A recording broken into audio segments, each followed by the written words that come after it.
Now we can hear you. Fucking cramping again. Cramping again?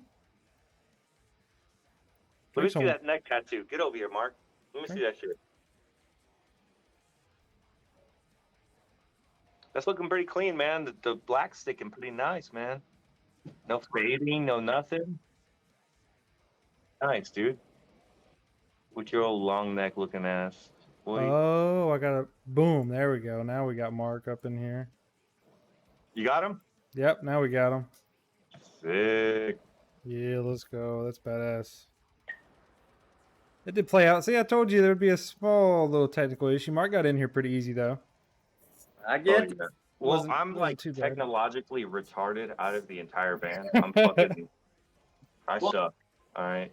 I'm not even gonna deny that shit. I'm fucking retarded. So. Yeah, I act like I know more than I do, but it still kicks my ass sometimes. Like even with like my tone and shit, like with my own fucking guitar settings on my Helix and shit, I'm fucking retarded. So luckily I have like some cool ass people to help me build my fucking presets. So anything with technology, I suck. It's like if I was like a video game character, all of my stats were put into like songwriting and like guitar and strength. Like, everything else is ass. Bro's maxed on strength and shit. Yeah, that's it. Nothing else exists. Nah, same here. Like this whole collab camp thing, this thing just got out of beta, so it's brand new. So I'm still trying to like work out all the bugs and bullshit that it has. Okay. That's not that bad. So, what's up, Mark? Yeah, that neck tattoo's fucking... Thanks, man. It's fresh, ain't it? No, like back in March. That's pretty fresh. It looks pretty fresh. What's March? What are we in, August? So, yeah. Yeah. It's like the same month, man. Like, from here, that shit still looks wet. February, March, August.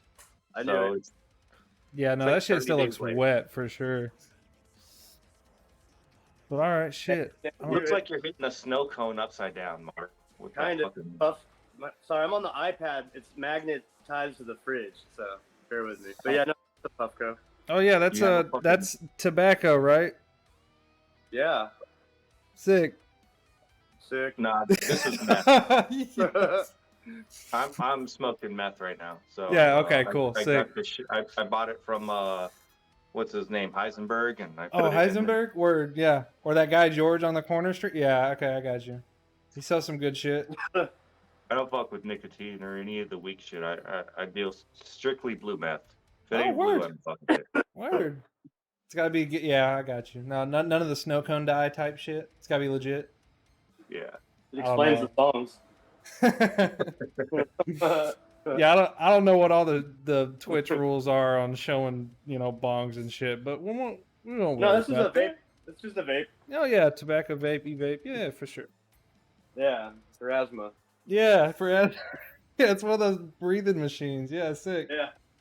I'm glad I'm able to display my fabulously signed Arcspire tablature book. That's sick Ah. as fuck. This is a prized possession of mine. I'm gonna maximize your screen actually so I can look at that. Hence that why looks it's sick. like propped up, That's badass. Where'd you get that? So I got this one off of Shit Happens when they were doing their pre-sale for that album. Hmm?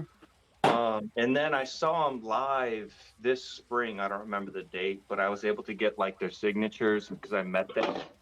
And so because I bought all their books, shit, and I was able to get they signed each one of their own pictures and shit. Oh, dude, that's badass. Well, the cool thing is the fucking venue was gay as fuck, right? And maybe I'll wait because I don't know if we're live on your stream Bro, that make it with our bands and shit. We are. We are. So the band is super badass. Mhm. The venue is gay in the fact that they wouldn't let me leave. They would not let me leave, and I didn't bring my fucking my books in because I like to mosh. I like to go out there and hang out with the crowd and go fucking nuts. Right. That's like my thing. So I wasn't gonna bring these books out there, and when I went, when the show ended, I was like, hell yeah, I'm gonna go out to my fucking truck, grab my books, come back in, because all the bands they hang out afterwards, right? Hmm. Well, the venue was like, we won't let you back in if you leave. And so I went and talked to the fucking band and their bassist, Jared. I told him, I was like, dude, I got all your tab books from Sheet Happens, and I really want them signed. Would you guys be willing to fucking get me back in the venue and shit so I can have the rest of y'all sign it? And he was like, yeah, I'll fucking go outside and hang out because there was this little fence and you can see their buses and shit. And so he went out there and waited for me when I ran my fucking fat ass back to my truck, grabbed these fucking books, right? And then he was like, yeah. And then he took me back to some back door and shit. And I fucking went over there and the whole band was there waiting. I got to fucking chat with Dean as he's my fucking yeah, that's sick, dude. He's my guitar idol and shit. So I got to talk with Dean for 5 minutes and shit. I didn't want to take up too much of this time because they had a bunch of people, but they signed all of my fucking books because I even have this one. But oh, dude, for the last album, they seem like cool ass dudes. Dude, they're so dope. And because Dean even has a video on his YouTube channel about dealing with imposter syndrome, and I talked to him about how it helped me. So it was super sick. And so now I have all these fucking Arcspire tablature books, and I also have In Fury, which Mark and them were able to help me secure when they were on tour with when Hunt the Dinosaur was on tour with Necrogoblicon and In Fury and all those guys. Yeah, so, that's sick. But yeah. These books are super special to me just because, I fucking love Arcspire. I'm an Arcspire fangirl. Yeah, one day I hope to be able to. I'll get my own room for this stream, and I'll just have all my bullshit in the back, just like you're kind of showing off in the yeah. I gotta get it up there. You know what I'm saying? Yeah, you got to show it off, bro. Yeah, you got it. What about you, Mark? You got something cool you want to show off? Besides that E-pipe? Do you see that plant? That plant is dope in the background. That plant's sick. Hey, that plant was this big, and we've had it for a long time now.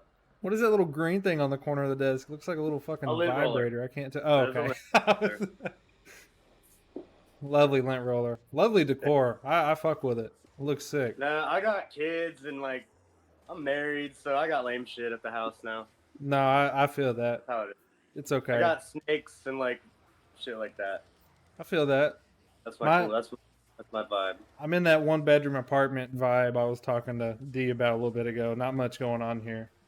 Ah, shit. Coolest looking thing's my PC. And then fucking cell figurine that's about to fall apart.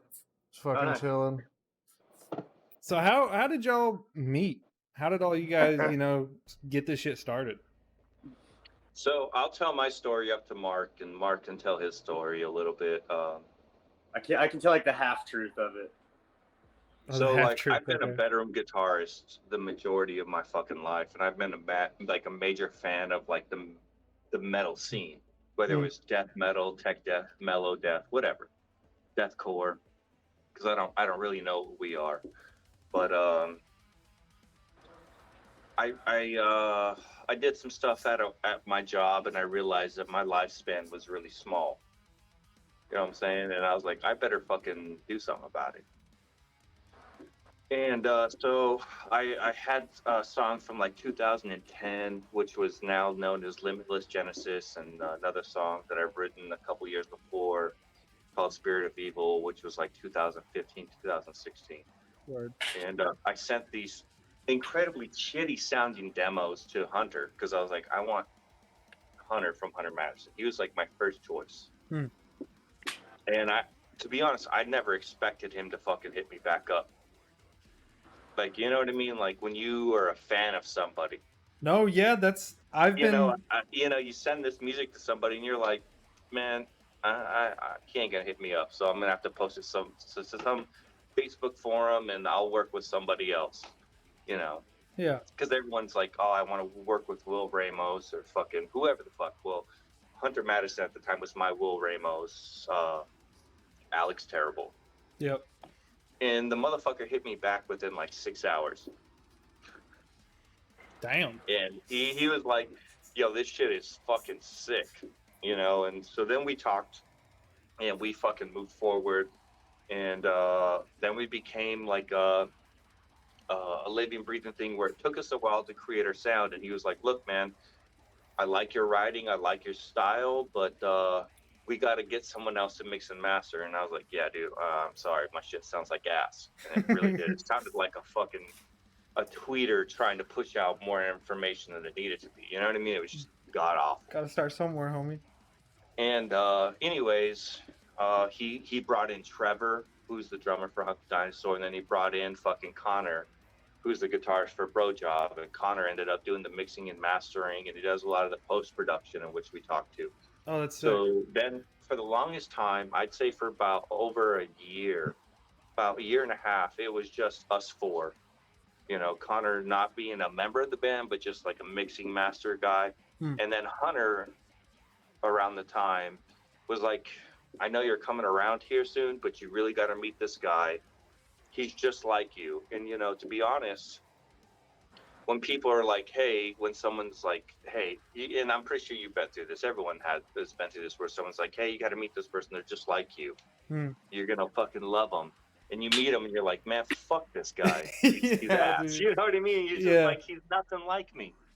The funny thing is I went into hanging out with Hunter and his boy with that attitude, and I don't know if Mark could feel that vibe off me from the get-go, but like when I walked into Mark's house, because we showed up at Mark's house, and I was like, immediately I was like, man, fuck this guy. He's nothing like me. He can eat a dick, right? Because I'm a very straightforward person, and I'm not very like personable. I kind of suck. You know what I mean? Yeah, you blunt. Know what I mean? Like, blunt. you're gonna know immediately if I don't like you or not. Yeah. And Mark, he was super extroverted and shit, and I was like, man, this motherfucker ain't nothing like me because he's super extroverted and whatever. But the more we got to fucking talk, him and I have shared a lot of experiences, and we were able to like vibe and shit. And next thing you know, by the end of the night, with a lot of fun extracurriculars, if I may, and everything else, we were like, man, activities. Next thing you know, like Hunter didn't even exist, and Hunter at the time, he was like kind of my hero and shit, and we were working up, but Hunter didn't even exist because I was just like zoned in on Mark, because Mark and I were just like meshing on every level. Yeah, for and sure. By the end of the night, like I asked him out because like he played guitar, he'd never played bass, and I was like, dude, you want to play guitar for Sorrow Eater? And he's like, fuck no.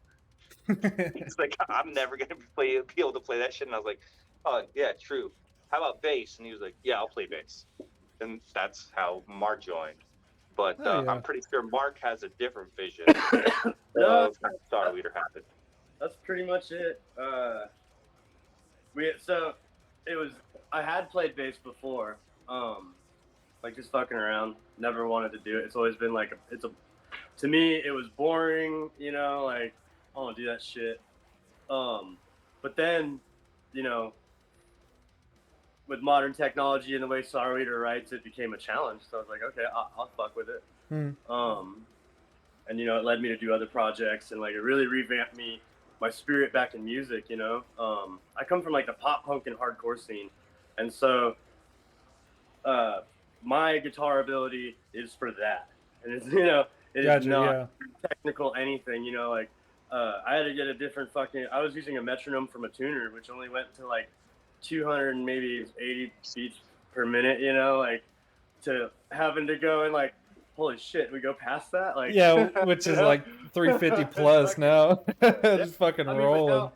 Now we're we're able to play, like we got some dope shit coming down the pipeline. I mean, where it's like we're on Arcspire level, not on the writing ability but the playing ability. Yeah, for sure. I'm saying that we're able to play it, De Leon. Fuck off. Yeah, no, Golden Mountain, it's one song.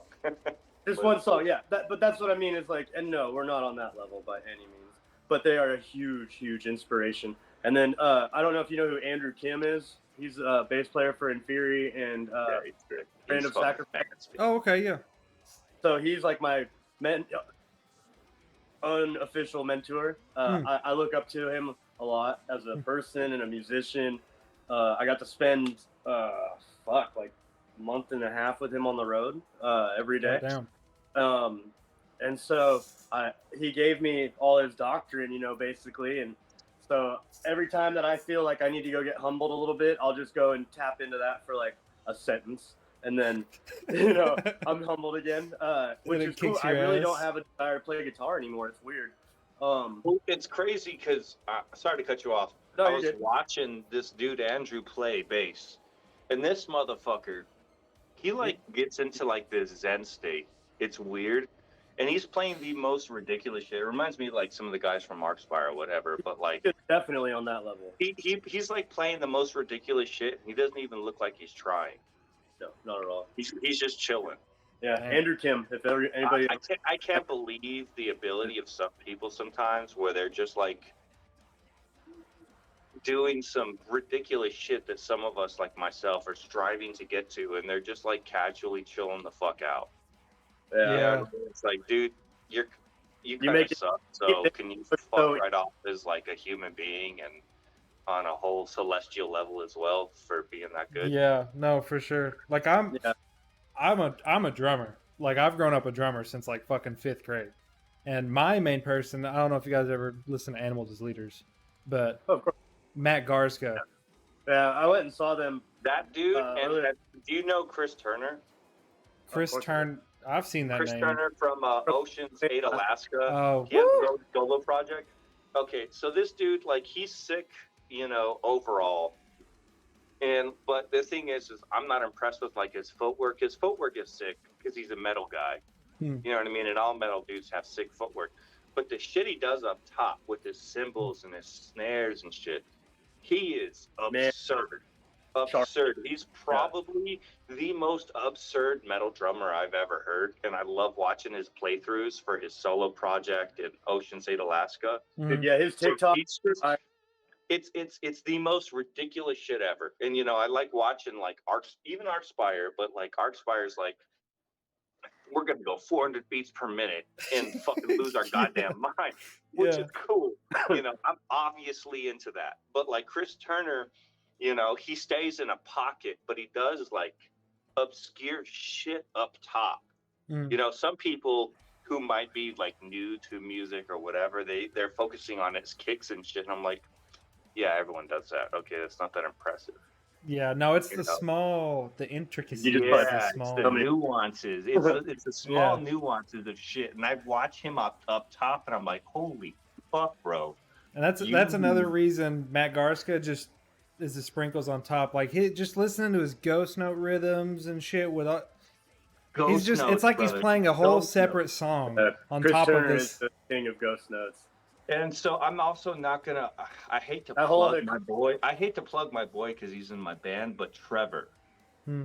Trevor is a genius at ghost notes. I personally feel because he does shit like for our album that you hear when you listen to our shit. Hmm. But when we play live and when we practice, he just adds ghost notes and sprinkles them on like wherever the Sprinkle fuck he on. wants. And It's when, different every when we playthrough. play a song, I look at him, and it's one of those things where I'm looking at Trevor like, why didn't you do that shit like for the album? You know, because Trevor's also when it comes to like ghost notes on snare, and he also does it on a hi hat.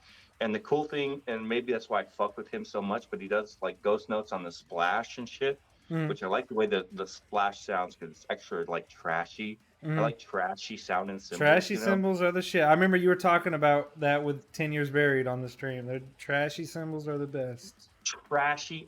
And like some people like they misunderstand what I'm saying that I like cheap sounding cymbals, which is not the case. I just like shit that sounds like a trash can lid. And if it sounds like a trash can lid, but at a high level, I'm gonna fucking love it. You can still spend $1,000 and make it sound like a trash can lid. That's Exactly. the And glory of so drumming. Trevor is really good at fucking hitting his snare and the fucking splash and like ghost noting that shit in a way that like I don't know, sounds good to me, which was cool. You know what I Yeah. mean? No, it hits all the right Because I didn't spots. even choose him. Hunter did, you know? Yeah. Did we interrupt you by the way, Mark? I didn't want to be Sorry, like, Mark. I cut Oh, you way the fuck off. I have no idea. bro just got into it spieling about trash cymbals and ghost notes and Yeah, shit. that's how it goes. My bad. It is what it is. So, how many members have you guys gone through? Because like every band goes through they go through their name changes, members, blah blah blah, whatever, right? Nah, we all No, OG. so go ahead, Nice. Mark. I Take said it. we're all OGs.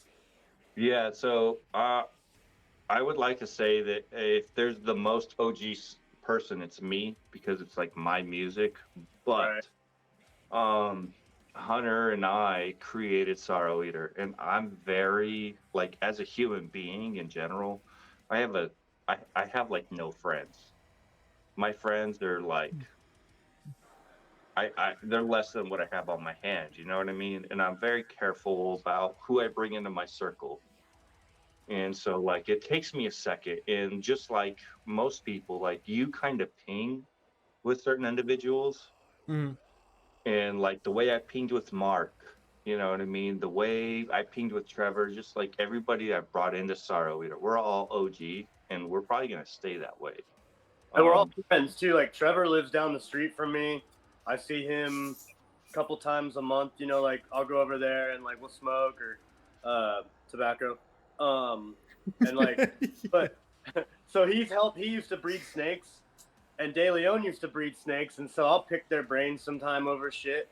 But I've gotten like tanks from Trevor. Like we're really actually really good family friends now.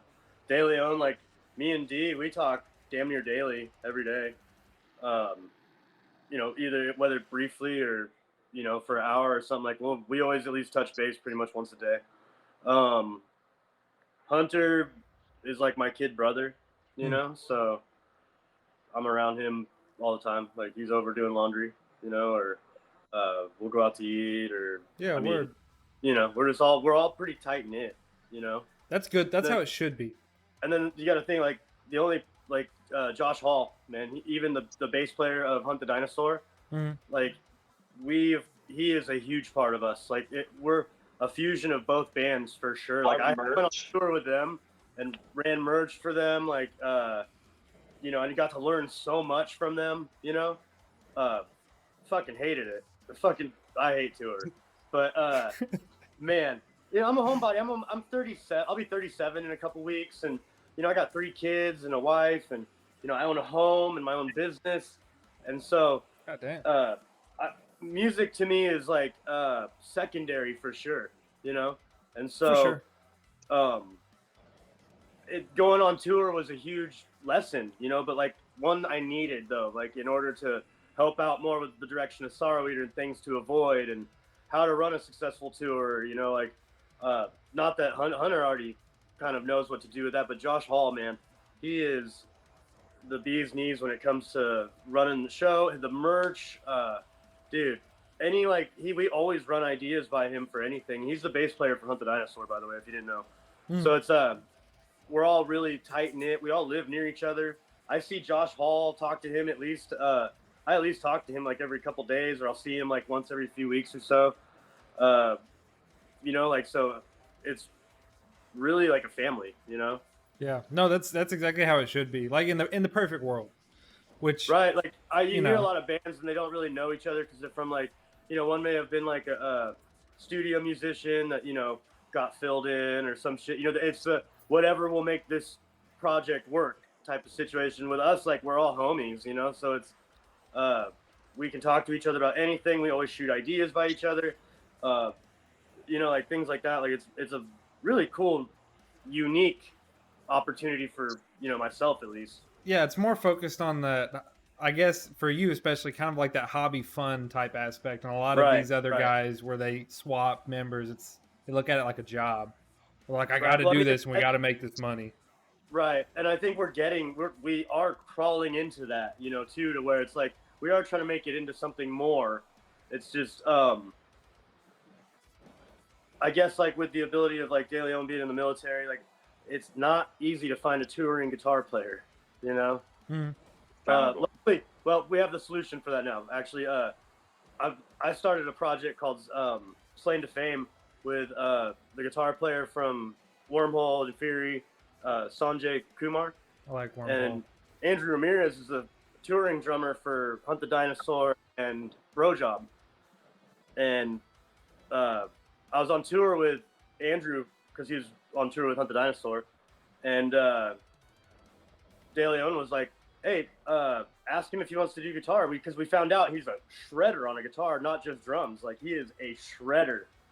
And so D was over there working, putting dots together, you know, and you could tell the gears were working in his head. He's like, hey, dude, what do you think about this? And I was like, yeah, absolutely. So I think Sorrow Eater you'll see a lot more coming from us, you know, with tours and dates. Yeah. I think that is something that is going to be on the table in the very near future. So I'm not trying to overpromise or anything, but no, for sure. That's something I was going to ask y'all about. Y'all are going to get annoyed with us, I'm sure. No, good. On a good way. You know? Good. That's the dream. Man, the new shit. I don't know if De Leon shared any of the new shit with you at all. Holy fuck. Oh my god. He sure has. I sent him the cover, I think. Yeah, you sent me. That's bullshit, dude. Don't send him the cover. That's like the weakest one, bro. Yeah, he sent me the cover. That's the weakest one. That shit was sick. What are you talking about? That shit was awesome, bro. Oh, Bubba, that's I was listening. I was like, that shit was crazy, dude. Like, send him the virus, or like send him something dumb. We don't even have like real name. We just call him like nicknames. He's trying to. Nah. Oh my goodness. He's trying to keep it like this, bro. He's not trying to let it get out. I hear it. Let the virus out. It'll spread like a virus, bro. That's how it goes. Dude, well, it's probably not even the real name for it, but Hunter's gonna change it with his all it is De Leon will call it something for us to use as a reference. That's all.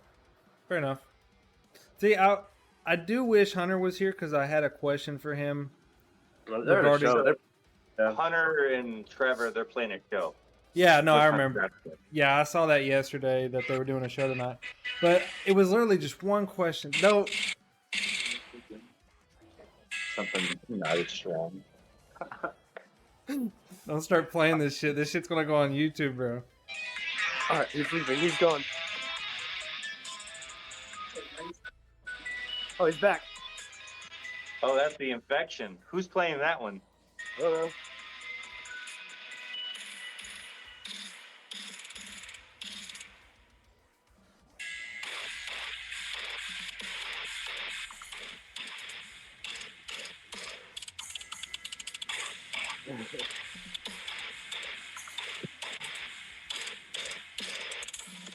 Alright. I don't want to give the whole song away. That's clean. Who played that one? So that one so I'm gonna kind of talk about the Sorrow Eater trajectory, if you don't mind. Fucking go for it. I got 2 minutes and then I gotta go. I gotta take my kid to the movies. All right, go All ahead good, and dude. do your thing, Mark. I'll let you talk for Later. 2 minutes and I'll Hey, take over. So Thanks do for your thanks thing, for Mark. hanging out, dude. I appreciate I'm it. just gonna head out, man. Love you, Peace. Mark. I'll talk to you later, brother. See you, man. Later. Oh, So, Couch was to that you yourself. playing that shit? Nope. That was Mark? That was Mark. You already know that was Mark, bro. So, Mark played some shit that's like super in the future. So the trajectory of Sorrow Eater, we have an EP we're gonna release, right? And the shit that we're gonna be releasing soon. We as a collective have been sitting on it since like 2021. So for a while, yeah, you've been sitting on that then. Yeah, so it's like 5 songs, and I wrote them during a really turbulent period in my life, and I like kind of shit 5 songs out in like 2 weeks. Just let it go, you know what I mean? And it felt right, and it was just kind of everything I was feeling. So it's a lot more emotionally transparent than our first EP. And then we started working on this cover for Archspire, which anybody who follows my personal Instagram already knows that I've been working on the Golden Mouth of Ruin. It's no secret.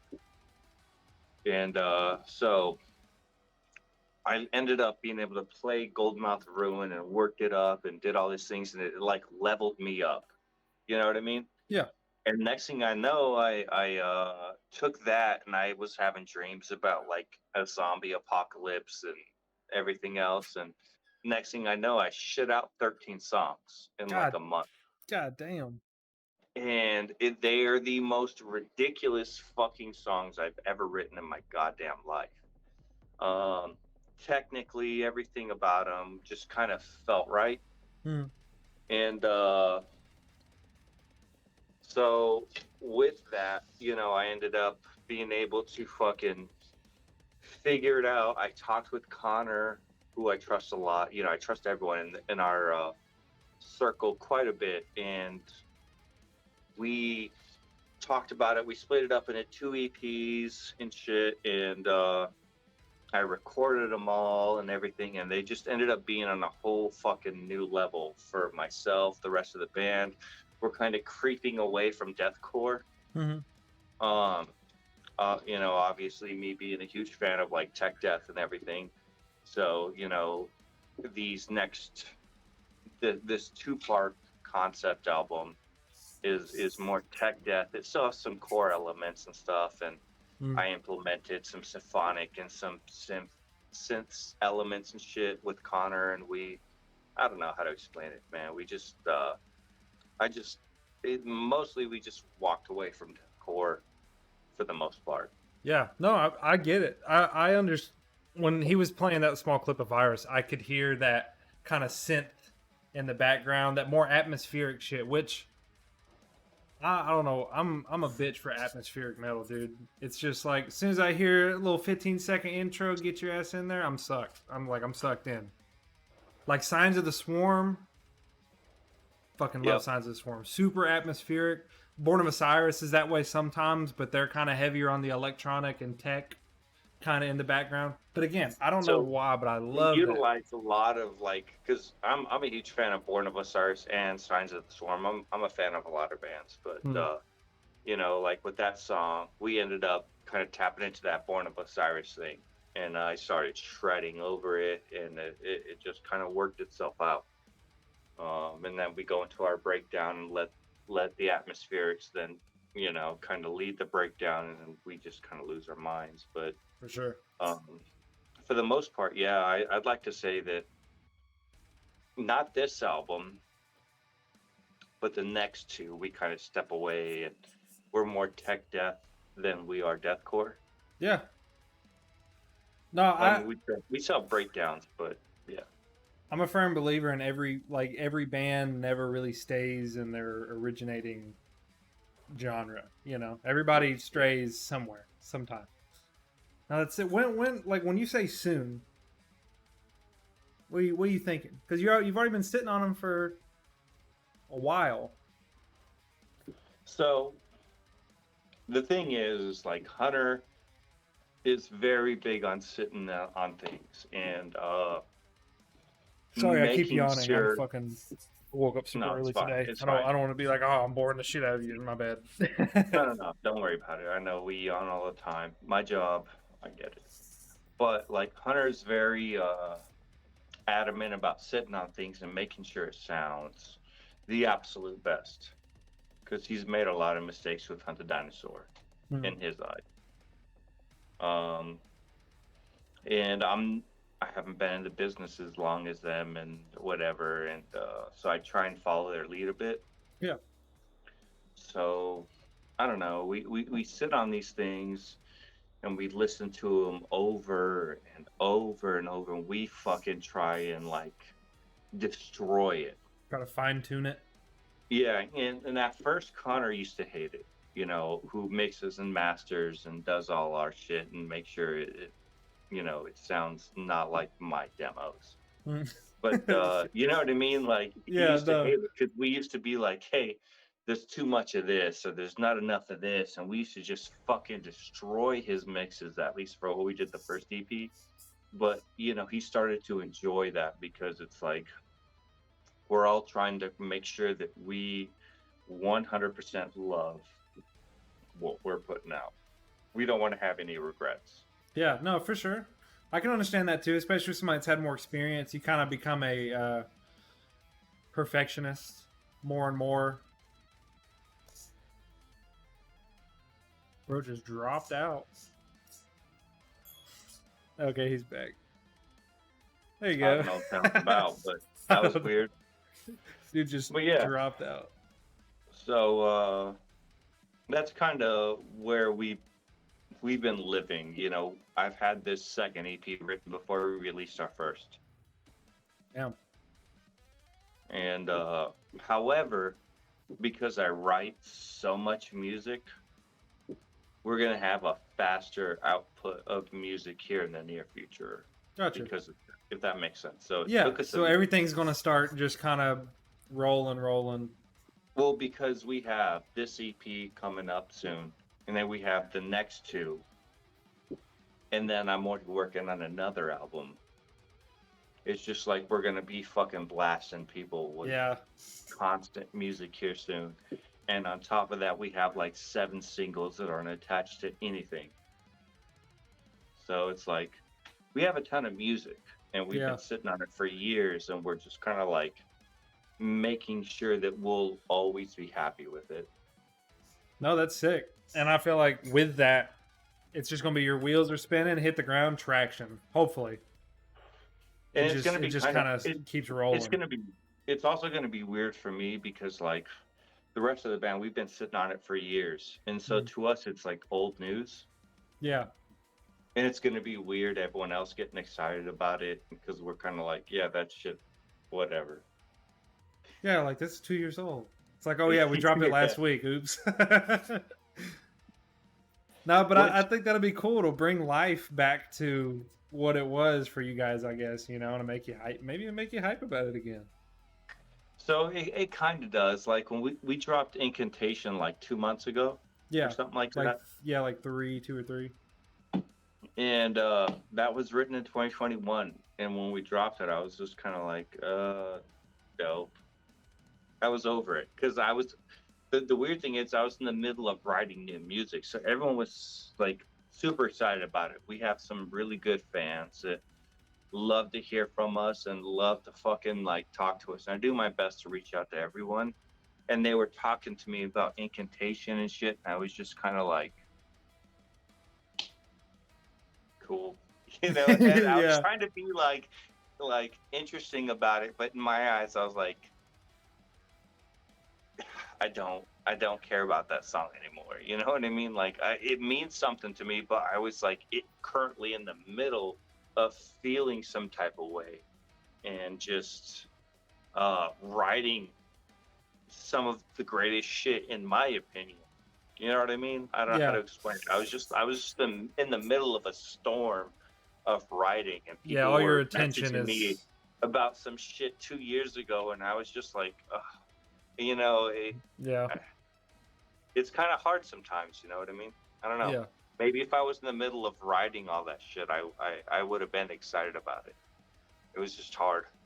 I think so for sure. Like, I mean, that happens with everybody with everything, though. Comes old news. Oh, yeah. And then you get somebody, like, you get a friend, starts. It's like watching like people watch anime, like me and my buddy. He's already watched it like 4 times, but he gets me on it. Oh, he's fucking hype about it all of a sudden again. You know what I'm saying? One of those things. I was that way with Demon Slayer and a bunch of other things. That's what I it just was, got was on Demon Demon Slayer. Slayer. I Yeah. just got on Demon Slayer hard like 2 months ago. And luckily, the newest season came out. So I was able to keep up with my boys who were already on this shit. Yeah. And I was like all about Demon Slayer. Was season 3 new? Well, the weird thing is, so like what, season 1 is the forest, right? The spider guys. Yeah, the spider guys And in the then forest. season 2 is the fucking moving train. Right. And then season 3 is the fucking The entertainment district. no, and then there's another one. Yeah, my boy. There's one where they go to the swordsmith village, and there's 2 other demons. I won't tell you anymore Is that because you season 4? obviously don't know about it. Is that season 4? Oh, I'm not gonna tell you shit. Go check it out. Yeah, I'm gonna have to because my buddy got me hooked on it, and then within a week, I watched all 3 seasons that were out. So I guess there's a 4th or something that I'm not aware of yet. Motherfucker! Yeah, if you haven't seen the swordsmith village, you better go check I that haven't. shit out. Motherfucker! However, I will tell you that the animation in the entertainment district is a lot better. Okay. I mean, the animation this fucking season is really good, but for some reason, because I've rewatched it all like twice since then, and I'll tell you, the entertainment district, in my opinion, is animated the best. Okay. I'm still gonna. The anime's sick, so I'm still gonna fuck with it no matter what. Well, yeah, really. the new season is sick as fuck. I ended up Damn. fucking buying Shonen Jump, which is like fucking $2 a month or whatever it is, and I read all the manga to the end because I was just like, dude, this shit's sick as fuck. Damn. Yeah, fuck. I didn't even know there was a new one. Okay, well, thanks. You know, I'm gonna have something to do after the stream, I guess. So that's cool. Yeah, dude, it's badass. Fuck. Okay. Damn, I thought there was only 3. I was wondering too. I've been sitting here like, oh, when's the next one gonna come out? Shit. Okay, so we've been talking a lot about your music coming out. So, are you guys signed with a label right now, or working with a label right now? No, right now it's all funded by me. Gotcha. And that's kind of the hopes of this stream one day is to be able to help with that for the people that come on here. That would be nice. One day, that's the dream. My one dream for Sorrow Eaters for it to become self-sufficient. Yeah, for sure. To be honest, I don't even need to make a profit off it. Like my career and my job, I can pay enough to pay for my lifestyle and just myself and everyone within it, my family and everything. But if Sorrow Eater can like start paying for the music videos and that music to get mixed and just everything, even if I don't make a fucking dime, I don't care. I'm putting out my feelings, my emotions, shit that like whatever I'm dealing with in those times, I don't care. I don't need to make money from Sorrow Eater. It'd be cool. I'm not gonna lie. I mean, everyone would love to make money from something like that, right? Yeah. But if Sorrow Eater just ends up paying for itself in general, that'd be awesome. Yeah.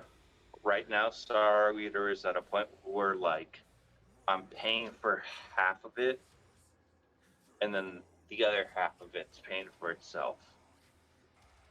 Which, to be honest, and listening to other people who've been around, because we haven't even been around. We've been around for what, a little over. We haven't even been around 2 years, and to consider the fact that we've already started to pay for a little over half of our music, including music videos and artwork and shit. You know, like That's pretty good. that's good. It That's is. not pretty good. That's That's really that. good. That's a really good flip. Yeah. And you know what? I'm okay with that. You know, like I've been wanting to fucking make music since I was a teenager, and I've been a better guitarist since then. Hmm. So it's like I'm okay with that. Yeah. Most motherfucking bands, you know, they want to be able to at least pay, you know, a quarter of the way through a year into it. So I'm very grateful. You know what I mean? No, for sure. I have a lot of appreciation and gratefulness towards where we've been, and it's been solid. That's why I feel like when y'all actually, you know, like you're talking about all this content coming out soon, with how fast that the results you've seen from just what you've done already, when all that content starts spilling out, I'm hoping that it really just starts rolling. And at the end of the day, I'm not really making music for anybody else but myself. For sure. You know what I mean? Like It's all a passion project, man. I would love for people to like resonate with it and find something, even if it's not the same message that I originally had. You know what I mean? If they derive their own message, it's all art, you know, and everyone's gonna derive their own message. But like, you know, the more people that I can fucking affect with this shit, the better. You know what I mean? Like, Yeah. I'm grateful that we have the bands that we do. Because to be honest, you know, I used to listen to Hunter and Trevor be like, "Yo, this shit's gonna fucking blow up," or whatever. I'd be like, "Yeah, eat a dick. It's really not. Y'all are just talking some shit." Hyping up. You know what I mean? And a year later, we're at 12,000 fans. So it's like, wow. Okay. Yeah, it's crazy. Yeah, it really is. Hopefully, it just keeps fucking, you know. Like you know, said, as long as you're happy, we were talking about it a little bit ago with Mark. Y'all's chemistry, the band, everybody's tight. That's fucking great. It's perfect for exactly what you want. So. Well, even if we stay at 12,000 fans, that's 12,000 fans. I can never scoff at that. Yeah. I'll stay there. Whatever. Yeah. No, for sure. That's why I was hyped. I messaged you guys. You messaged me back. I was like, oh, sick. Let's go. You know, I didn't expect to talk to you guys. So that's badass. But you never know unless you try, I guess, you know. That's kind of what I live by now. Which I guess leads me into my next thing is like, what's one of the most important lessons you've learned thus far? Because you said you're not, you know, too far into this. Hunter's probably, you know, Hunter and Trevor are a little bit deeper into it, I guess, time-wise. What's something super important top of your head that you've learned so far? Which can be a difficult question without thinking about it. Man, I'm a thinker, so it's going to take me a second. Think to about it. be honest, we're chilling. I think the hardest thing for me to have learned was to accept everything. And it was amazing timing because, like, I'm a huge fan of Arc Splitter, as you can see. Dean released a video about imposter syndrome, right? And we released our first album. We just released that EP, right? And I run our social media, and I fucking went offline for like 2 months. Didn't reply anybody. Yeah. And I saw this video by Dean Lamb about imposter syndrome, about feeling a certain type of way about your playing, and all these kind of things. And because I'd never been in a band before, and Sorrow Eater's like my band, you know, it's my project. And it was just like, fuck, man, like, people like this shit. People are looking at this shit. We have reaction videos. I didn't expect any of that. And it was super hard for me. And I think I struggled for that for quite a while, to be honest. And people, talking to me, because, like, let's be honest, maybe you yourself, I know I did, but there's certain music where you listen to and it helps you through whatever you're going through at the moment. And I'd get those messages from people, and it was like hard for me to like accept that Hmm. since I run it, and it was like a whole process. But after like seeing Dean Lamb's video about imposter syndrome and accepting these things and kind of seeing yourself in a different light and what you currently see yourself at, I don't know, it just pulled me out of it. And the hardest lesson was just kind of accepting where I was. Um, and if I were to be completely honest, I'm still not there. Hmm. You know what I mean? Like, Yeah. it's mind blowing to me because there's like my first band, I'm hitting fucking 12,000 fans. Like, it doesn't feel like I deserve it. You know what I mean? I don't know. But at the same time, you do, because it just, you know, everything's worked out the way it has. I guess. You know what I mean? If Like, it wasn't meant to be, it wouldn't have happened.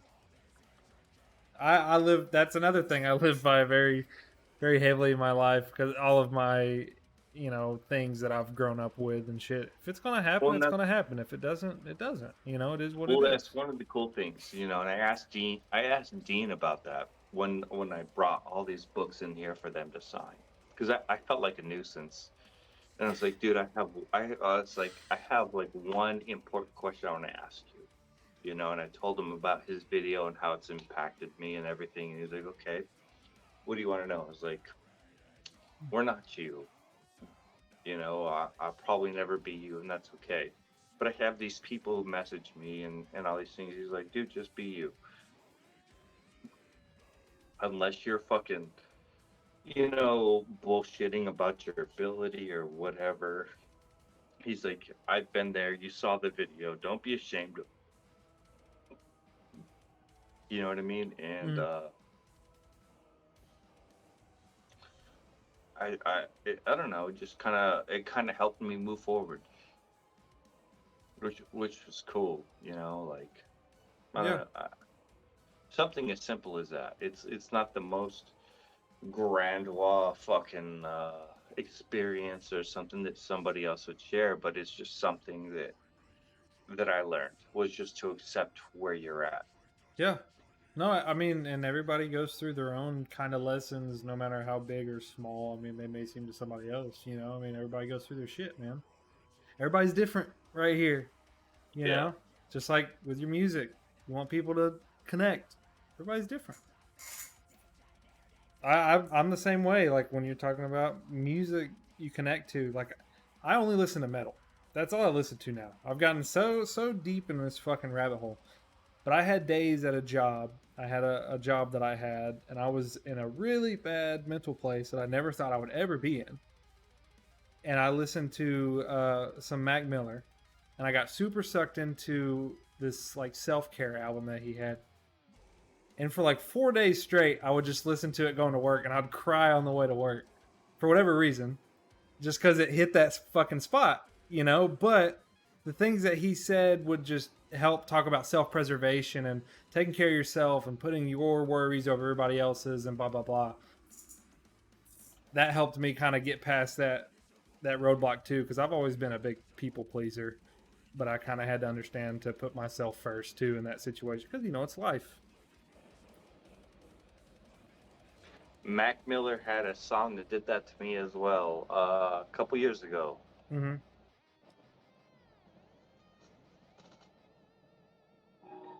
All your bitches got the rainbow. This is a good one, dude. People worship these idols till they come in contact with God. This is all my disciples. You get mind fucked for these broads. Life's just a recital. Better remember all the truth. I'm not above it, man. Fucking Mac Miller, that song, watching movies, I was in the middle of dealing with a concussion, and my life was spiraling down the drain. Mm-hmm. I was listening to this song constantly to help me fucking move forward. So I feel that. Self Care was that song for me. That was kind of that song that was hitting. And he reminds me a lot of a cousin that I have. He looks very similar to a cousin I had that was really struggling with like drug addiction and shit. And I was never super close with him, but it still kind of just, hit that spot. So it's dealing with my problems and then also thinking about what's going on with him. And then, Mac Miller ended up passing away because of that shit. And luckily it didn't happen with my cousin. But yeah, I mean, it just hits that spot. You're there. But it can help you get past that roadblock too, which is exactly what that did to me. That's one of his more popular songs, but I can understand why. And fucking Wings. Oh no, he's the only dude. I don't fuck with rap ever. That's the only dude I can like really listen to that and just like connect with, I wish I could say the same, but like I listen to like a ton of music. Hmm. I listen to rap, country, folk music.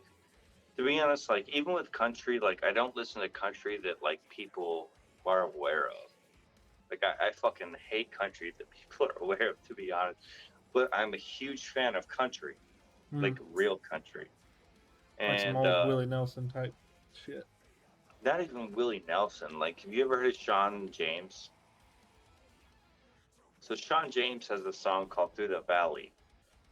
I just found him recently, and I have not been able to stop listening to that song in particular.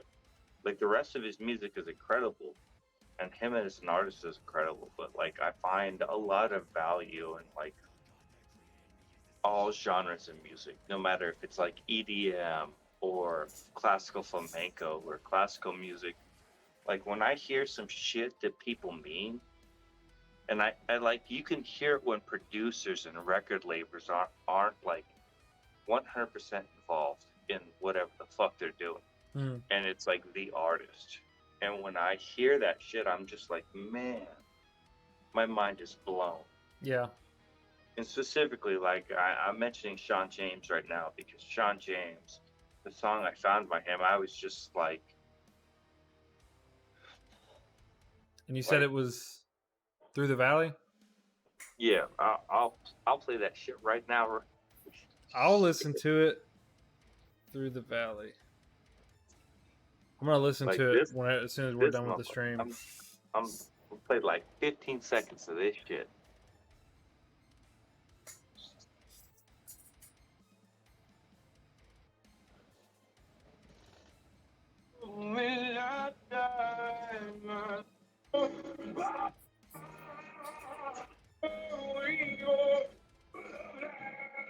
Like this motherfucker goes off. God damn.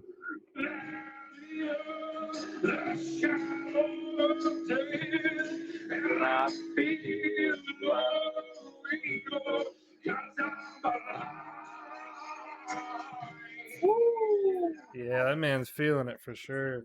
Just saying. You know what I mean? Yeah, Like that man it's is him and his feeling it. guitar. You know what I mean? There's nothing. Oh yeah. Like throughout the rest of the song, yeah, he has like maybe like a bass drum hitting like every fucking bar or something. But at the core of it's just this man and his guitar. It's a simple man with his guitar, his vocals. And he's talking about the pain of his life.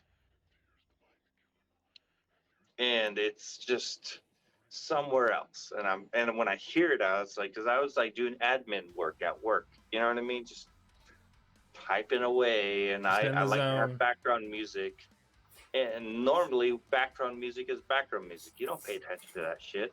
Yeah. You know what I mean? It's just something there to fill the space.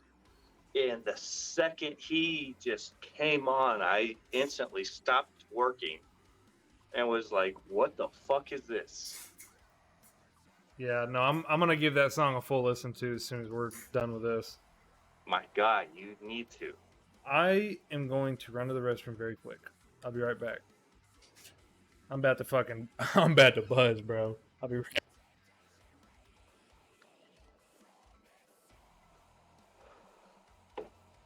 wish I could see anybody that's on stream or questions or anything.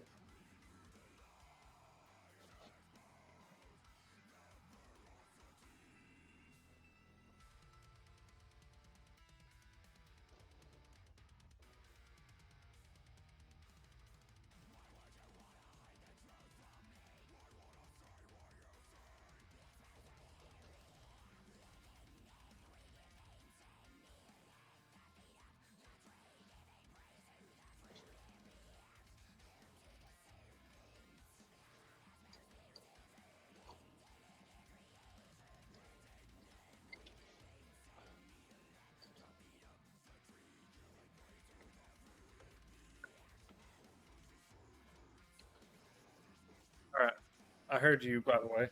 So what I would recommend is like your laptop. Pull up Twitch on your laptop.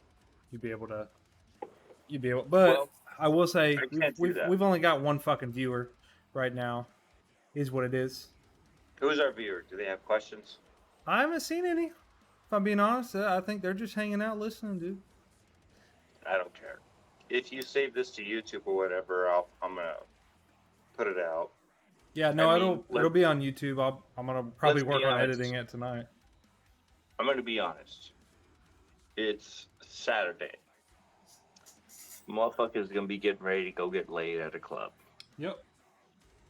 and I'm okay with that. Go get laid. Yep. Because if you're over here, you're a nerd like myself. You fucking nerd. Fucking nerd. Let me see. Is Yeah. there a way I can fucking turn around my camera to show some real ass shit? Wait, hold on.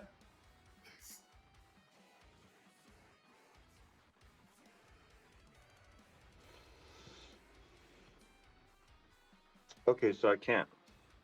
Yes, you can. So, can you see me? Nope. Oh, now I can. All right. So, I'm pretty proud of these things, right? Hmm. This right here.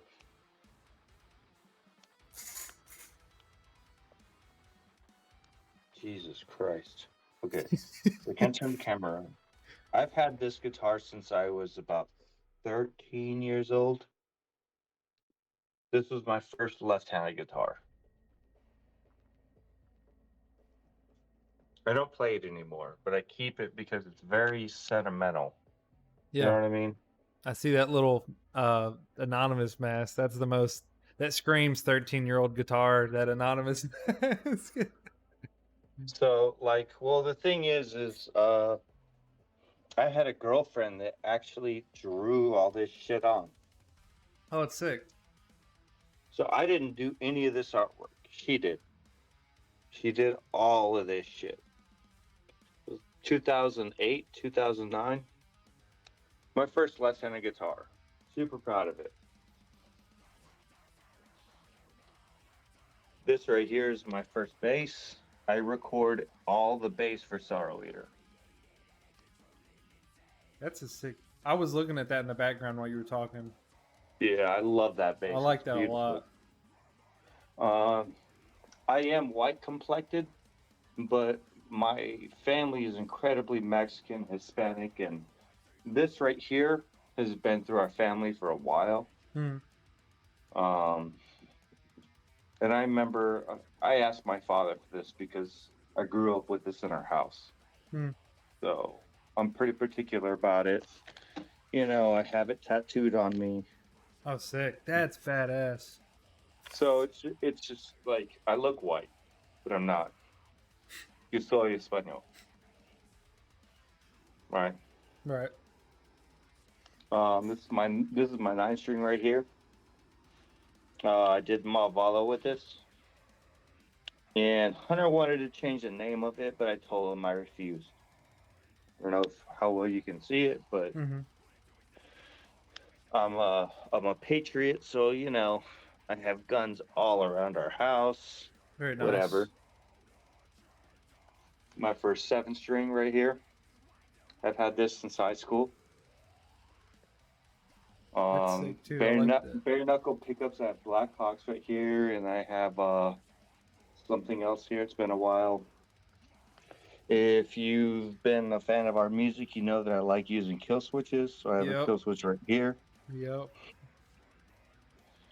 Um, The fuck? this is my main guitar now. Um,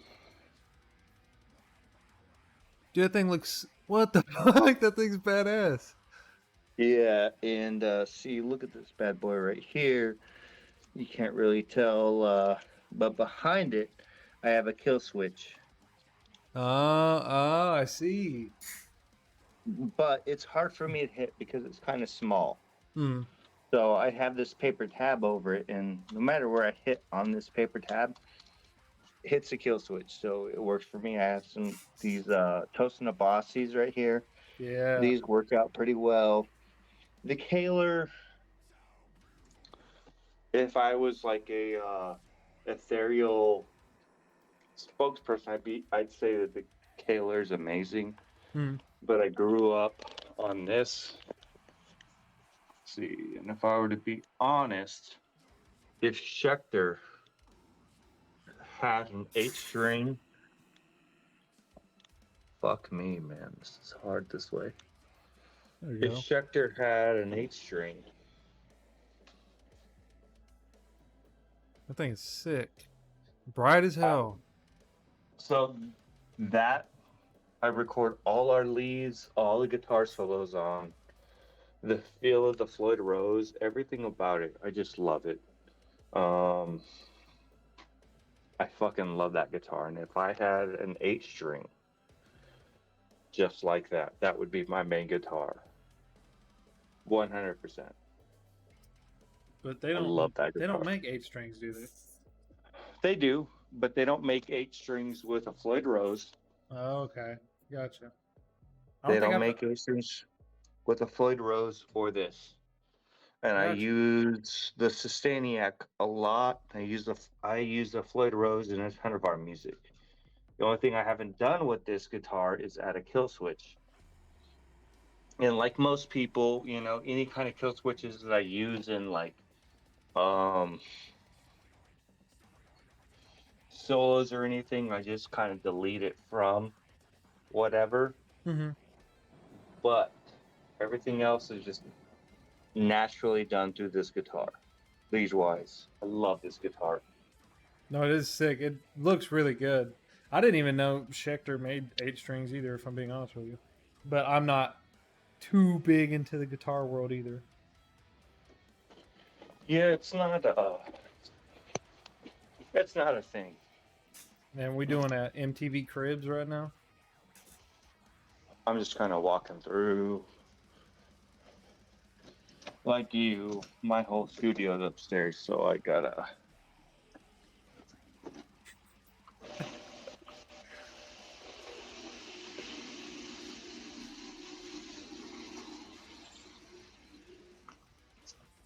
I'm gonna walk my ass outside and Nice.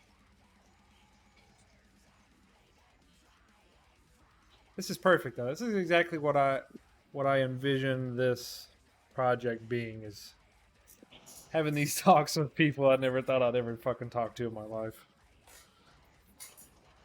you know,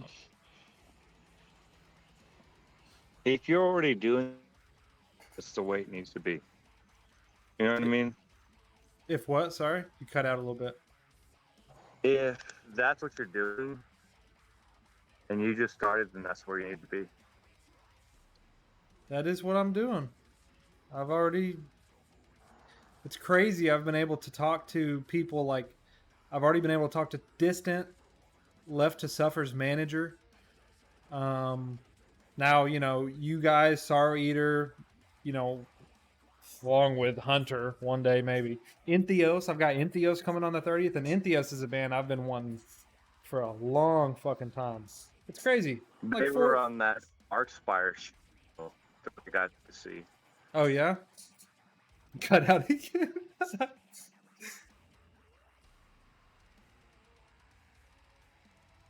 Or left his house and all of his fucking Wi-Fi dropped. We'll see if he comes back. Maybe he'll realize his Wi-Fi sucks outside.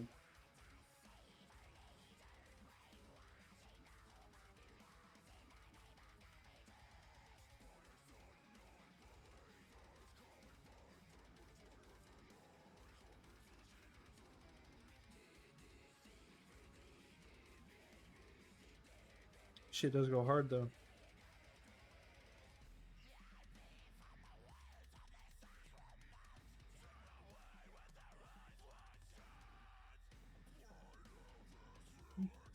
We'll give him another few minutes. I'll hit him up in a minute, worst case. There he is. There he is. What's up, man? That outside killed it. Killed that Wi-Fi. Yeah, just checking shit out, man. It's all good, man. Don't bother me none. But yeah, like I was saying, only 3 or 4 days of reaching out to people. 5 max. I was able to talk to people like that. It's pretty crazy.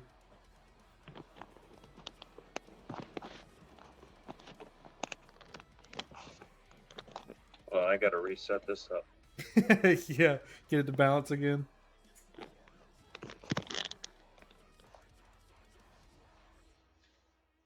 Oh shit.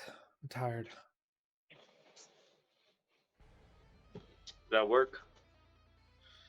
Yeah, no, it's like normally I work 1 to 10 or 2 to 11, like PM, and then like this morning, you know, I had to work 8 to 5 so I could come home and get prepared for the stream. So, not going to bed till 1 or 2 a.m. and then waking up and being at work by 8 fucking kicks your ass. It's a small price to pay. Man, I feel that. I've worked like 90 something hours before going to sleep, so I feel that. Damn. Yeah, shit's getting rough, man. My place won't even give us overtime no more. Shit sucks. Got my car in the shop, transmission's out. I'm just like borrowing Did you sign rides a to work. contract? Contract for what? So typically when you sign onto any kind of business, you have a contract that you sign about overtime, because it's a big thing. So if you worked overtime and you didn't sign a contract, they owe you overtime. No, so we'll get overtime sometimes. Like, you know, when we have to go do inventory at a different store, blah, blah, blah. You know what I'm saying? I got like 60 hours that week, 65 hours, and I got paid 25 hours overtime, is what it is. But they're on people's ass about not getting overtime right now. And it's kicking my ass because I need it really bad to fix this transmission.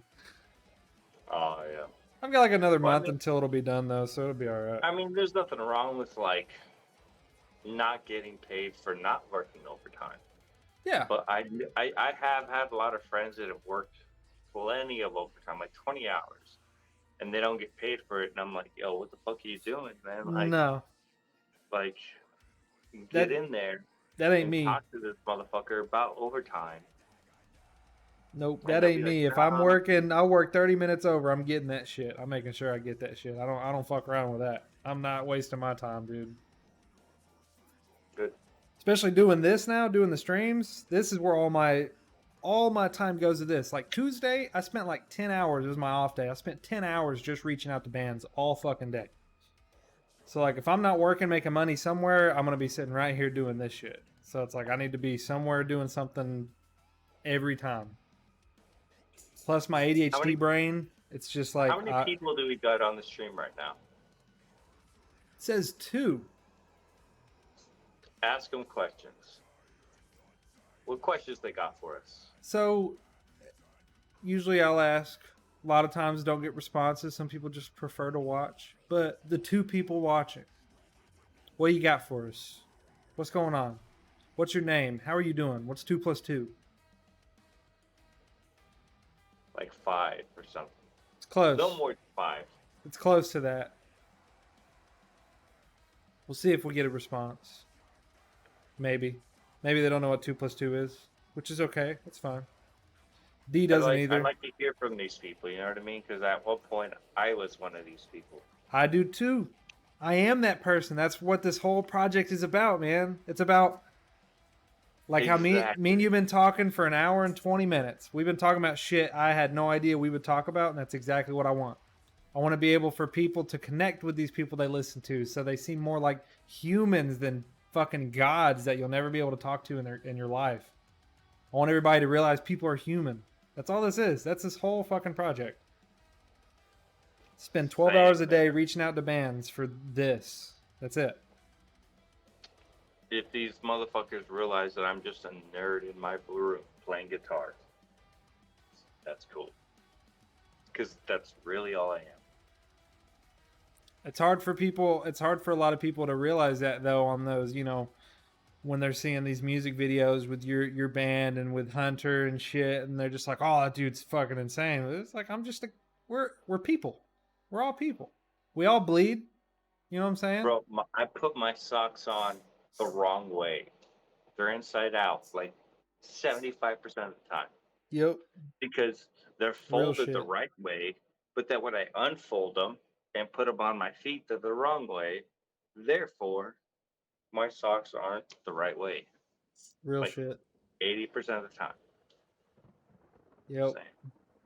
Besides the washer machine eating like half of them anyways. Same shit. All I wear are black socks, so like half the time I just can't tell they're inside out, and I'll just put them on whatever. Just run it. Do you have the washing machine goblin where like half your socks disappear? Dude, socks and underwear just fucking gone. Like, where do they go? I don't know. And then like I keep having to buy more, but I don't find them. I did see this video a long time ago that made me paranoid, where this dude took off the front face of his dryer, and there was just like hundreds of socks inside of his dryer. So like I constantly think now, like, if I go get a screwdriver and take this bitch apart, is that where it's all gonna, am I gonna be like rich in fucking fabric underwear and socks? Like, I'm gonna take a day one day to do that. I'll do it on stream. I'll take my fucking dryer apart and we'll see where all my socks went. You're gonna find like 80 socks in that bitch. I fucking hope, bro. I fucking hope. I'm losing them by day, bro. I swear to God. I'm down to like 8 pairs. I don't know where the fuck they went. Can't keep buying socks, man. It's the big corporation. They're breaking into our house and stealing our fucking socks, dude.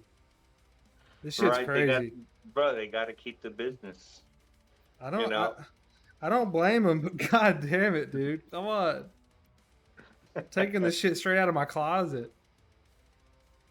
Oh, let's go. First time chat by Abigail. What's up, D?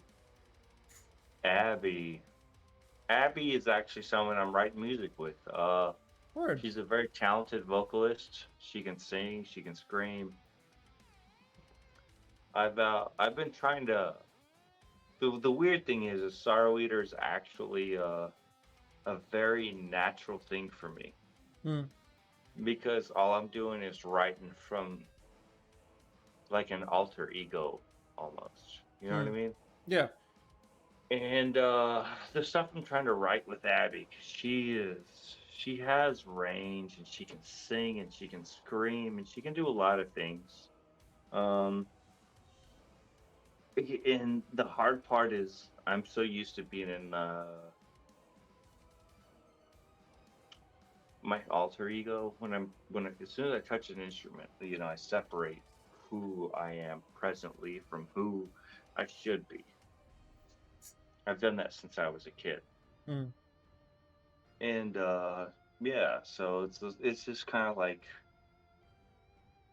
anyways, we have some new music and it's sick. It's different from Sorrow Eater. It's a different vibe. Got a couple songs, but she's super sick. Check her out on Instagram. Check her out wherever. If she's still on here, she should post her IG handle. She's done a lot of covers. She's good. Yeah, if you're still in here, post it. I'll fucking follow you right now. Yeah, she's pretty sick. No, that's badass. That's good though. You're working on all these different avenues of music, you know, instead of just one. Branching out, kind of letting out what's floating around in the head.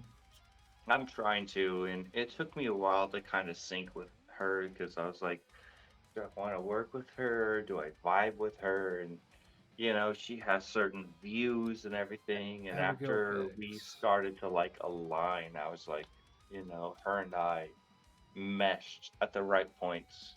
Now I don't know what she's writing about, um, but musically speaking, her and I meet at the right points, and it's just for me, it's new. Yeah. It's just hard because the I wrote like 5 songs, and they were just like kind of like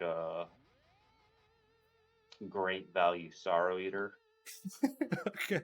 and I was like, yeah, I'm not gonna follow. I didn't even send her like 4 of the songs because I was just like, yeah, this ain't it. This just sounds like great value sorrow eater.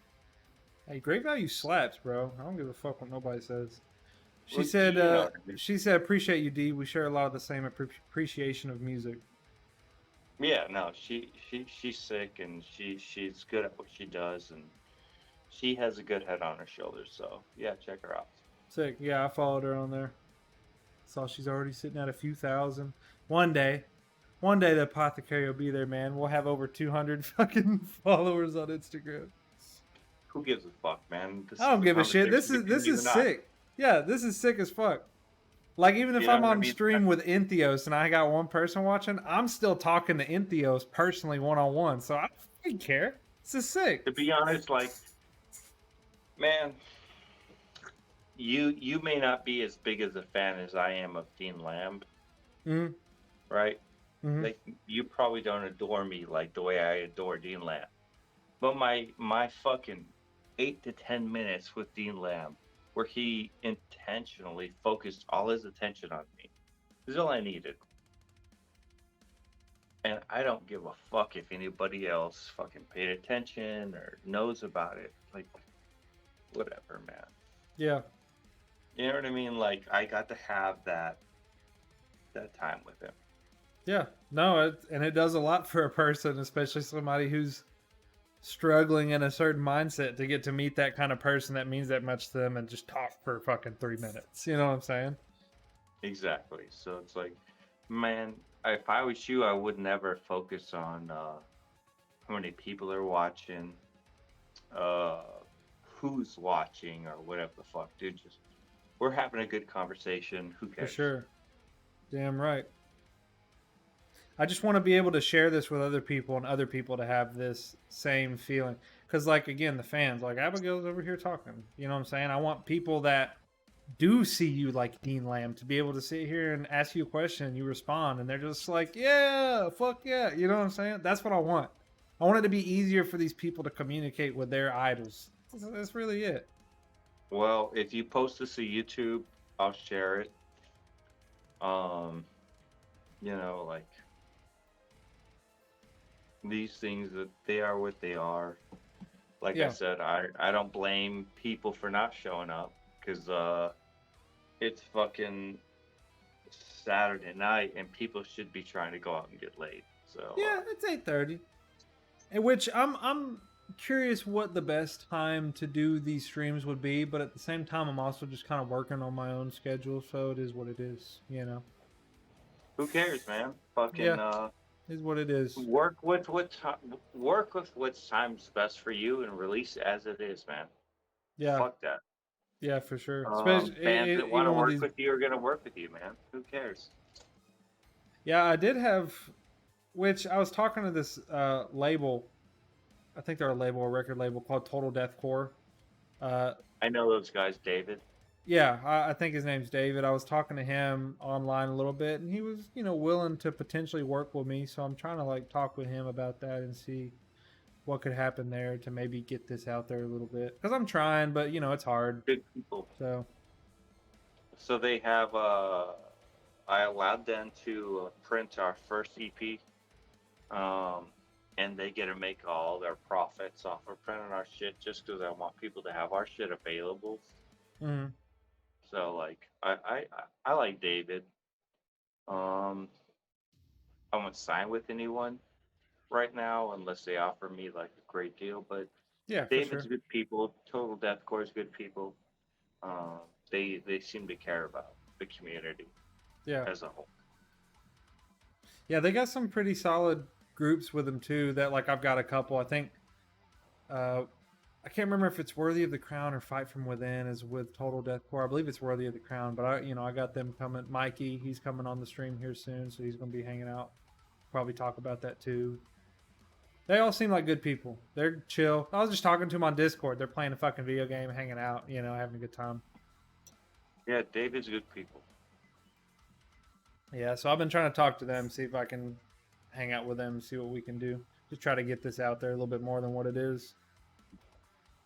But yeah, no, that's sick, dude. I'm guessing, you're like, I asked this to a couple other people of like, your biggest person or group that you've managed to make a relationship with, which a relationship. I know that your biggest man, clearly Dean Lamb, that, the fucking savage himself. But like, what's somebody you could message right now and probably talk to that you're like, damn, that's cool. Bro job. Bro job? Bro job's sick. Not even them. To be honest,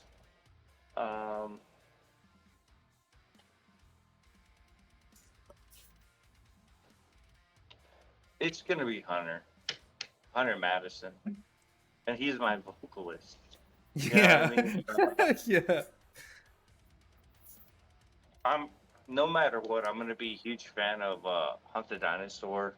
Mm-hmm.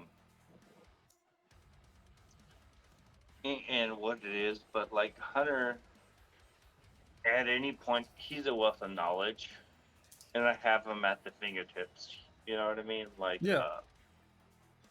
He's been doing this shit since like 2011. You know what I mean? If you've been following Hunter Dinosaur as long as I have, you've been following for a while. Yeah. And I don't know, just having someone like Hunter right there, and you talk to him, and he's made all the mistakes. Luckily, I don't have to make them. Yeah, luckily he can kind of pass that on to you. He's done all the stupid shit, besides some of the stupid shit that people get in trouble for. But he's done the stupid shit. Yeah. And I get to learn from it. And he tells me, he's like, don't do this. Don't do that. Don't, you know what I mean? Yeah. So I've been able to talk to guys like Ricky Hoover and Dean Lamb. I've been able to talk to some of these guys, but someone who's like readily available, it's Hunter. 100%. Yeah, for sure. Not even gonna take that away from him or try and boast my status. It's 100% Hunter. It always has been. Yeah, Hunter, he's always seemed like a really down to earth, kind of stays within his roots, kind of guy. Which is why, I kind of want to talk. I want to talk to him, but is what it is. I didn't expect, like I said, Hunter to just be like, "Hey, yeah, let me get on the street." He actually was gonna be here. He actually was until he had to play a show tonight. Yeah, but even then, that's cool. Whether he's on here or not, y'all are fucking busy. Y'all got shit to do. I'm not gonna. This shit is of no profit to anybody, so it's whatever. I just wanted to ask him about the time that Hunt the Dinosaur came to play in a small Georgia town at a deli with Bro Job and with Left to Suffer. They were all three still pretty small. 2020. It was either 2020 or 2019 at the end of 2019. I think it was either 2018 or 2019. It was about 4 to 5 years ago. It couldn't have been 2018. It had to be 2019. It was probably It's probably 19. Or the beginning of 2020. I'm gonna see if I can find it real quick. I'm gonna tell you this because I know that tour, because that was the first time I ever met Hunter after sending him my music. And I met Left to Suffer. And Taylor was like, I'll do fucking some guest vocals for you. This is before Left to Suffer ever blew up. Mm-hmm. And then I sent we sent him to Seaver Leader, and he was like, "Okay, this is sick as fuck," and so he did it for free. That's exactly when it was, and I remember because after this, we got to talk to Taylor. We got to meet Left Bro to Job Server, was talk to there Taylor. too. Yep, Bro Job was there. I bought a pair of their fucking booty shorts. I still have them too. I'm not even gonna lie about it. They're fucking hilarious. But after the show, they got with my buddies that I came to the show with because they actually got to. I think they got to play or open. I think they got to open for them. I can't remember. But they all got in a van after the show and smoked in the van out of some sort of old school World War II bong that this guy made and just hung out in the van and smoked after the show. Like, it was really cool. I wanted to ask him about that and see what he thought. Because, again, I knew it was a while ago and it was kind of before everything exploded. So it was a cool memory to have for sure. And same with. So I had Bro Job, Left to Suffer, and Hunt the Dinosaur all sleep in my house that tour. That would have been a good time. The entire tour sleep at my house that tour.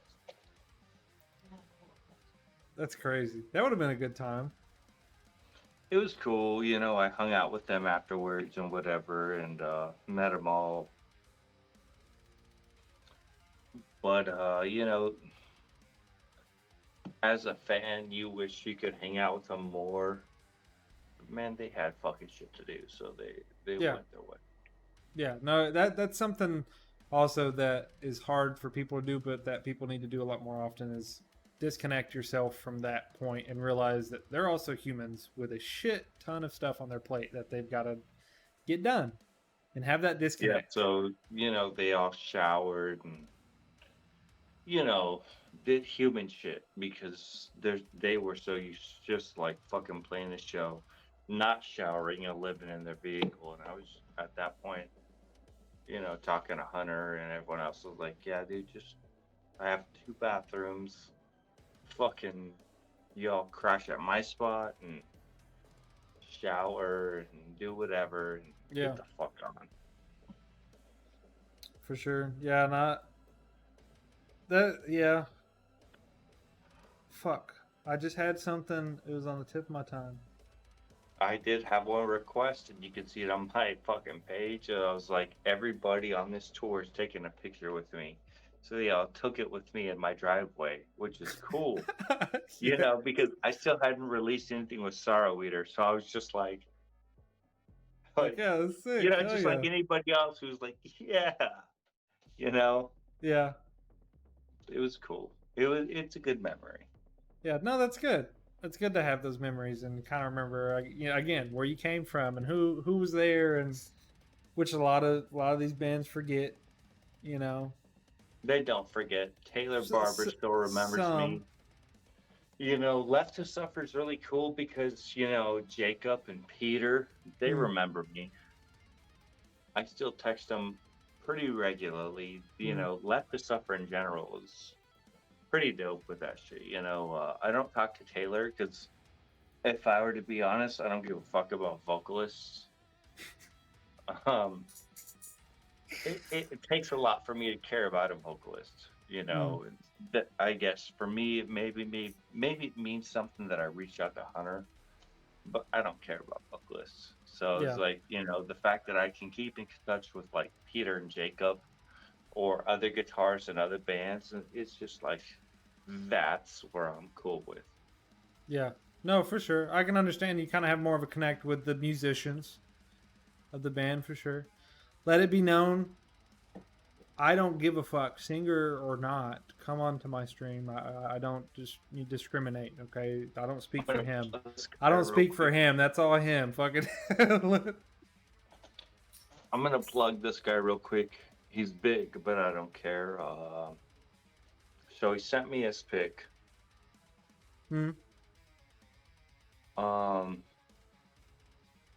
Charles Caswell from Burial Alive.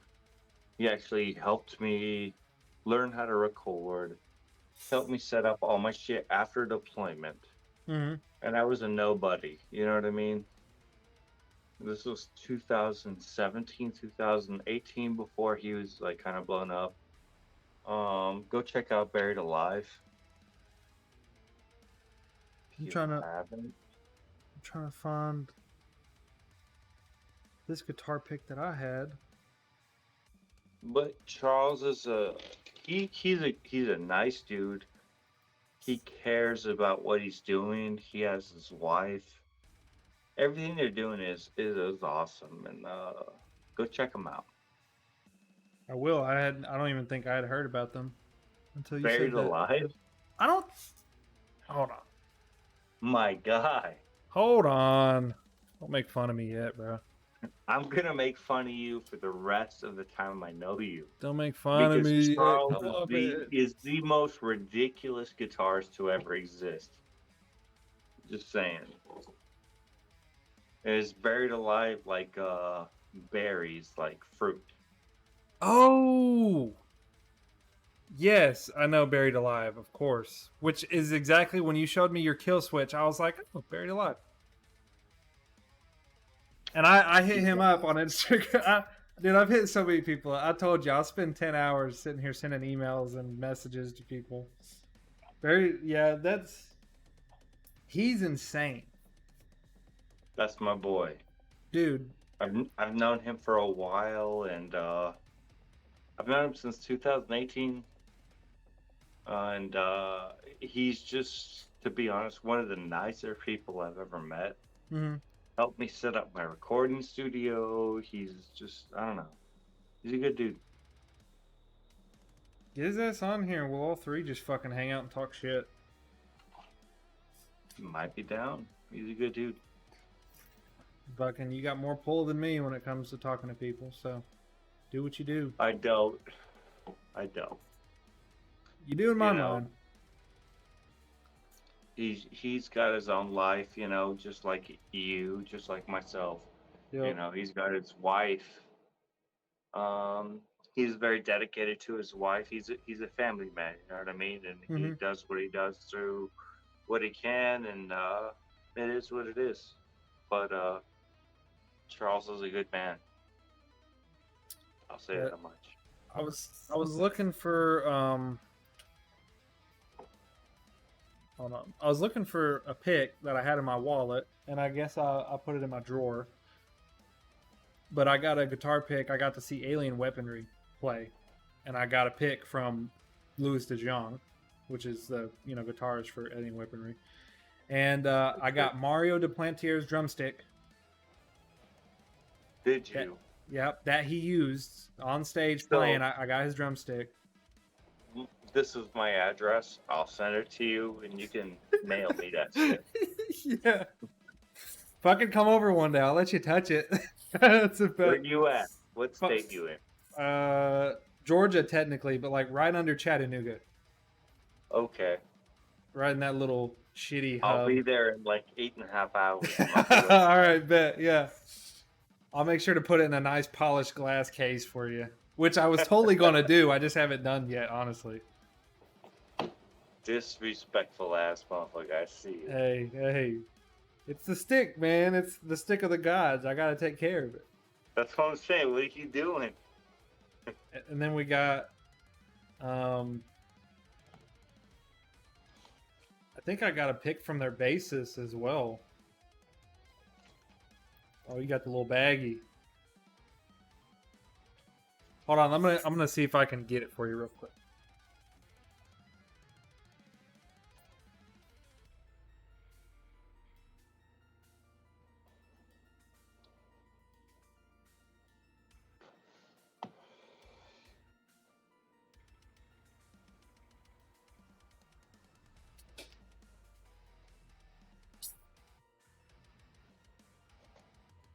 Okay.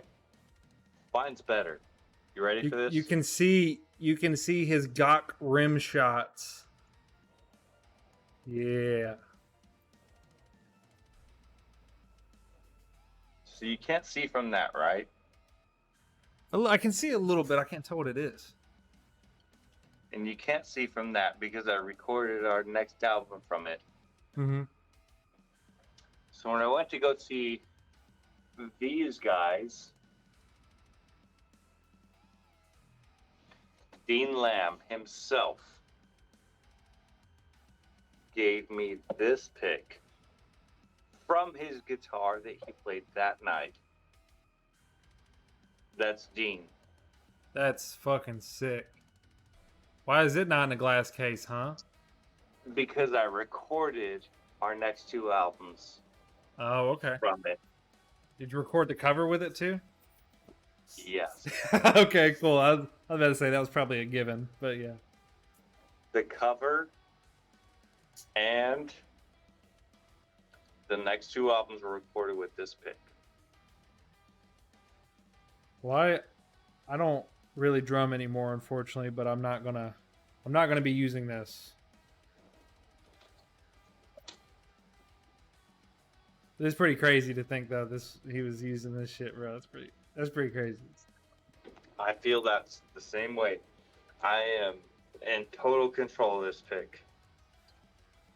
Because it's like that's definitely a group I will never be able to talk to, ever. And I'm okay with that. I'm okay with that. But it'll never happen. Who cares? Exactly. But I got a drumstick, so I don't give a fuck. You know, it is what it is. Don't care. It was when they came to the Signal, like a super small venue, like 5, You know what's cool? maybe 600 people. It was so sick. You know what's cool is Dean Lamb has probably met hundreds of people, right? Mm-hmm. Hundreds, thousands of people. But he won't know that he gave me this pick. And I cherished it enough to record the next 2 albums and the cover. You should just on every song put featuring Dean Lane's I don't pick. care. And the thing is maybe one day he'll see me as a person he'll talk to. And my dream right now is to give him back that pick and be like, here you go, brother. It did served me its good." purpose. Yep, it did well. And he'll remember. I think it'll happen. Maybe. I think it'll happen. I think Maybe. I strongly believe you'll see him again. Hopefully very soon. With all He's that a cool work dude. that you Like with I all that said. work you guys have coming, I hope. An hour ago, whatever. The whole band is super dope. Their bassist helped me back into the venue, so whole band is super sick. One of these days, I'm gonna give Dean Lamb his pick back, and I'll give him my pick. Hopefully, It'll happen. maybe. It will. You know it will. I don't care if it does. It will. I have his pick, and Even he if it can doesn't, eat you my have balls. it. Yeah. He can eat my dick. I don't give a fuck. All right, so we're coming up on 2 hours here in a minute, right? So eventually, I'm gonna have to stop this. It will have to stop eventually.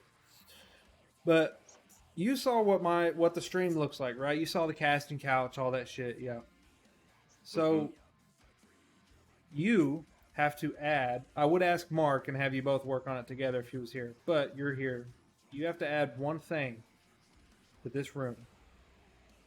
One thing. And I'll add it within the next day or so, and I'll post it. But one thing. Beavis and Butthead. Beavis and Butthead. Those are my boys. Beavis and Butthead. You can't go wrong with them. Hey, Beavis. Fucking love Just Beavis and saying. Butthead. I am the great Cornholio. Dude, okay. Oh fuck, that's gonna be that's gonna be a good one. I'm gonna have to figure that one out, where to put that shit. Beavis and Butthead. You talked about adding the teacher's thing. Mhm. The fucking television on the fucking platform or whatever it is, the little thing that you bring them in. Yeah, I thought about Beavis and Butthead, so dude, that's my addition. I tried doing that yesterday. Like I went through a whole ordeal. I photoshopped the picture, blah blah blah. Like I got it playing. I got it. I'm just saying, Beavis and Butthead, my brother. No, I got you. I'm gonna put it on. I'm gonna have like a little, probably a photo on the wall beside that blender that's on the wall. I'll put it right beside it. I got you. I'll make it look good. But yeah, no, the TV didn't work out. It was too fucking big. Yeah. Just too much going on. Is what it is. Don't give a fuck. Eventually, this room will fill up with knickknacks from bands. So that's my goal. And then I'll have a little trophy. Put Beavis on one side and Butthead on the other, and we're all chilling. Those are my boys. I'll make 2 photos just for you. Because, you know, I'm a titty guy, they're a titty guy. 2 picture frames, Beavis and Bud, just for you. The sick, dude. I'll work on that tonight. And this video, whatever, edit it. It'll be up the next couple days. Put it on YouTube. Bullshitting for 2 hours. That's cool. All right, my dude, I'm out. I'm out of here too, man. I appreciate you coming on here for real. I really appreciate it. Of course, anytime, my guy. To many more. All right. I'll see you, homie. And that was D from Sorrow Eater. Go check them out. Their music's sick. They got a lot of shit coming up soon, as he was talking about for a while. Cover of Archspire, 2 new EPs. A lot of fucking music. They're going to blow up. And maybe I'll be able to talk to D again one day. And Mark. But yeah. Thanks for hanging out. What we got next? 23rd, Fight From Within. On Wednesday. Hopefully it's just like this. Bullshit, hanging out, talking, questions. E-vape. That's tobacco only. Clearly. And then Worthy of the Crown on the 27th. And then Entheos on the 30th. We'll see how those go. So, have a great night. Thanks for stopping in.